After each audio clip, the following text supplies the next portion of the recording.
We have a lot of winter weather showing up across the Bluegrass State, not only out there right now, but as we roll into your Valentine's Day weekend. We'll track what's on the horizon coming up. And I don't believe he would hurt my children. But police say a Madison County woman's boyfriend abused her two children by using an electric cattle prod.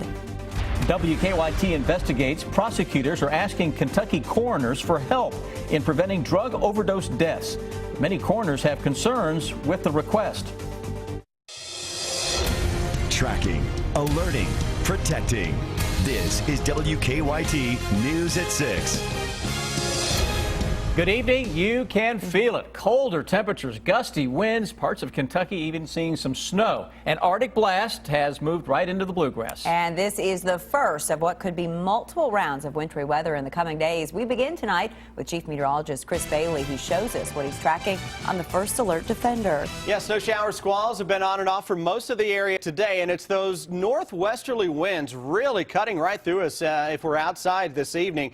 Wind chill numbers down into the single digits in some cases right now. Feels like it is 9 degrees in Lexington and Covington, and it's the wind chill to dress for. Yes, your car thermometer is going to read something different, but your body is going to tell you it's responding to whatever that wind chill is. That's the combination of the gusty winds and the actual thermometer that's down to 22 degrees. Still some light snow showers falling across the Lexington area on that northwesterly wind. It has been a busy day for Live First Alert Defender with those snow showers and squalls lining up from northwest to southeast. Starting to see a little decrease now in the overall action on Defender. Into the Lexington Metro, some spotty light snow showers and flurries out there. A little increase, though, on the east side of Richmond into the eastern part of Madison County. Chances are right now it is coming down at a pretty good clip here, not too far away from the Lake Reba area, Madison Central High School, and right on the campus of Eastern Kentucky University. Speaking of Eastern Kentucky, we take you down the Mountain Parkway corridor toward the Hal Rogers corridor. That's where we're seeing the bulk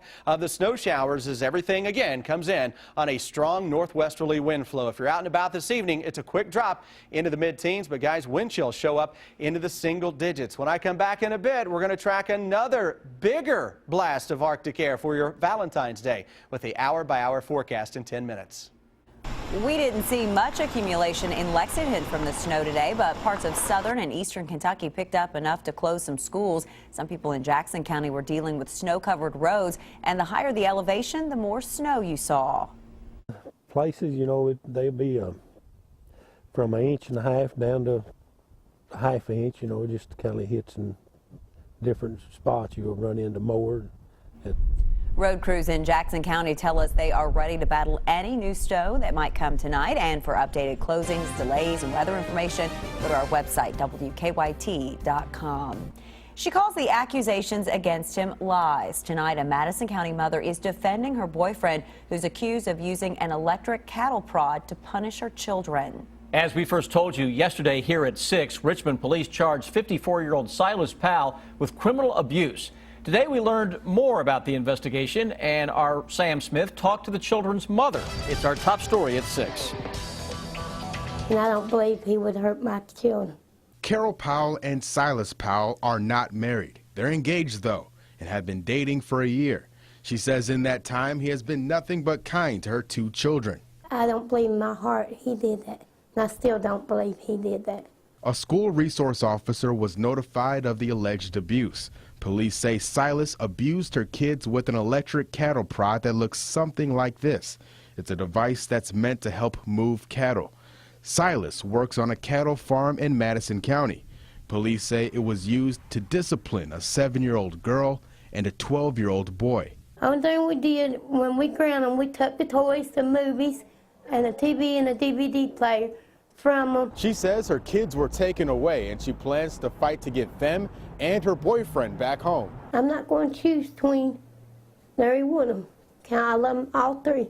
And I don't believe in my heart he would do that. Social workers spotted an injury on the leg of one of the children. Carol insists she never saw any bruises on her kids or heard them complain about being abused. But I love my kids and I love him with all my heart. And I'm not going to give up on my kids and him. In Richmond, Sam Smith, WKYT. The children's mother says she's going to court in 2 weeks to try and get those children back. A state senator charged with DUI has lost his driver's license, at least for now. A Franklin County judge took it away during an arraignment for Senator Brandon Smith this morning. Police arrested him on the first day of the legislative session. Victor Puente tells us why the judge decided Senator Smith shouldn't be driving. A Franklin County jury could be hearing the case of a state senator charged with DUI. His attorney says they're confident if they go to trial, they'll win. We know the facts of the case, and we feel like that the evidence will certainly lead to an acquittal of him. Brandon Smith's attorney says if he could have gone to trial today, he would have. Kentucky State Police stopped Smith in January. They say he was speeding. He was arrested and charged with DUI, first offense. Smith's license was revoked this morning because when he was arrested, he refused to submit to a breathalyzer test. But Johnson says he wasn't refusing. He was trying to contact his attorney, but ran out of time before the test had to be administered. Says you've got 10 minutes and no more than 15 to find that lawyer, or you've refused the test. And that's what happened to him. He was trying to reach me. Smith's arraignment was delayed until today because Johnson filed a motion asking for the charge to be thrown out because of a rule from 1891 that prevents legislators from being prosecuted. Smith asked for that motion to be withdrawn. Quite frankly, I would have liked to have been arguing that today, but he felt like that he did not want to rely on that he felt you ought to go through the justice system, and that's what we're doing. Johnson had asked for an accelerated trial date, but because of how busy the courts are here, that trial won't happen until sometime in April. In Frankfort, Victor Puente, WKYT. The judge told Smith he would not have the privilege to drive until this case is resolved. Lexington police have released some new details about their case against a man charged with murdering his girlfriend.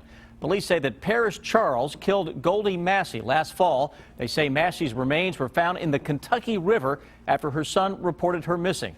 During a hearing today, a detective testified that police found large amounts of Massey's blood in Charles' home. They also say on the day she was last seen, Charles claimed the two went to a bar together before he dropped her off at her former home.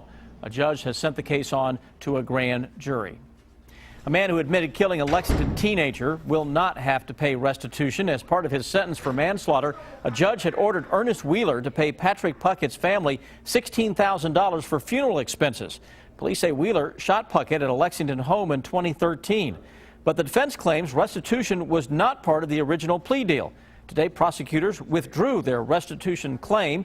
They say Wheeler threatened to change his guilty plea and stand trial if he had to pay up. Wheeler's defense attorney says neither her client or Puckett's family wanted a trial. It's already going to haunt him for the rest of his life. This was an extremely tragic event, but to have that additional burden, I think, would have made him reconsider and want to go to trial and see if he could get out of prison quicker. Wheeler is serving a 12-year prison sentence for manslaughter. Experts say there are about 1,000 drug overdose deaths every year in Kentucky. The U.S. Attorney's Office is trying to change that by putting more drug dealers in jail. So they're asking coroners for help. But as investigative reporter Miranda Combs tells us, many coroners say there's a problem with what prosecutors want them to do. It's hard to look at. It's so hard. She only pulled these pictures out because we were coming. I like it when it's put away. But then I feel guilty and then I bring it out. It tears me down because I know he's in there and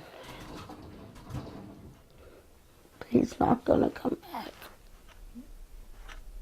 He was 28, Rosemary Baum's only child. It's a darkness, a cloud, isn't it? It just doesn't go away. Really, it don't.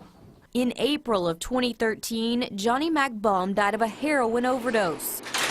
Federal prosecutors were able to get a 20-year enhanced prison sentence for the drug dealer. It's not a murder charge, but federal drug trafficking laws allow prosecutors to pursue a sentence of 20 years to life when a victim, as far as federal prosecutor Jason Parman is concerned, dies from the drugs given by a dealer. It's a game changer when you're starting at 20 years and moving up from there. We want them to know that when they're out peddling this poison, there's a very strong likelihood that if one of their victims happens to die, that they're going to spend the rest of their life in a federal prison. Recently, U.S. Attorney Kerry Harvey and his prosecutors have put multiple drug dealers behind prison bars for overdose deaths, having to prove that the drug distributed by a dealer caused the death. If we're going to try to deter those folks from making the decision to distribute a drug that's going to kill people around them, they need to know that there's a severe punitive repercussion at the end of the line. But that line, federal prosecutors say, needs to start with a crime scene. In fact, a lot of times it's treated more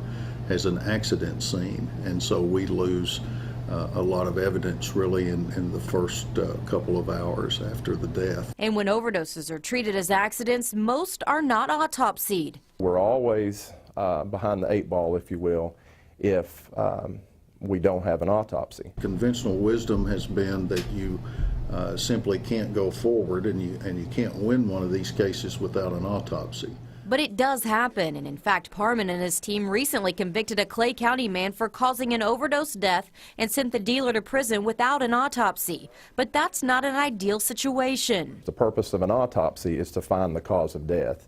I spoke to the coroners in both Clark and Scott County. Scott County says they have about 1 overdose death every month. Clark County had 9 last year.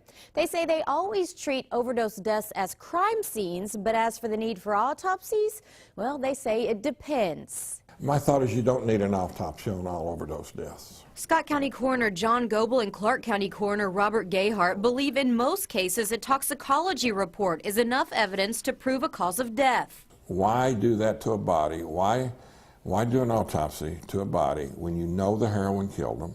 I mean, I understand, prosecutors want everything they can get, and there's nobody that wants traffickers off the street any more than the 2 guys you're sitting here talking to. Because, I mean, we see the effects of it. We meet with the families. We see the kids are left without parents, and the parents is left without children. Well, everybody just loved him. Yeah, he was definitely loved. Rosemary's son was autopsied, a big help for prosecutors in the case against his dealer, and a small victory for his mother, now without a son. Parman does say they are working on educating first responders on the importance of treating overdoses as crime scenes and doing autopsies. He says they've been working with law enforcement and talking to coroners associations. Guys. So what has been this reception from these coroners that they've talked with? Parman says very positive, and that the coroners are happy to move into a direction where they're going to be able to start solving a lot more of these cases. So. A lot more people working together. Miranda, thanks, Miranda. Sure. A Lexington police officer has received an honor for helping another police department. Georgetown Police recognized Lexington officer Roman Pachowski during a Georgetown City Council meeting. Last month, police say Officer Pachowski was off duty at the Kohl's in Georgetown when he saw a Georgetown police officer struggling with a combative suspect. They say when the suspect ran off, the officer chased him down and held him until additional Georgetown police officers arrived. They say they're standing up for Kentucky's mountains. Next, the message of hundreds of people who marched to the state capitol today. And later in sports, Coach Cal says he's told Andrew Harrison to motivate him during the LSU game. Hundreds of people gathered in Frankfort today in support of the mountains of eastern Kentucky. The annual I Love Mountains March and rally were held today around the state capitol. Those at the rally say they came together to build a diverse and healthy economy in Appalachia. They're also pushing for alternative energy sources, which they say will help protect the mountains for years to come. It's a chance for all of us to get together, that we can discuss the situations in our hometowns, and that we can share our stories and our victories and work together to make the changes that are necessary to move forward.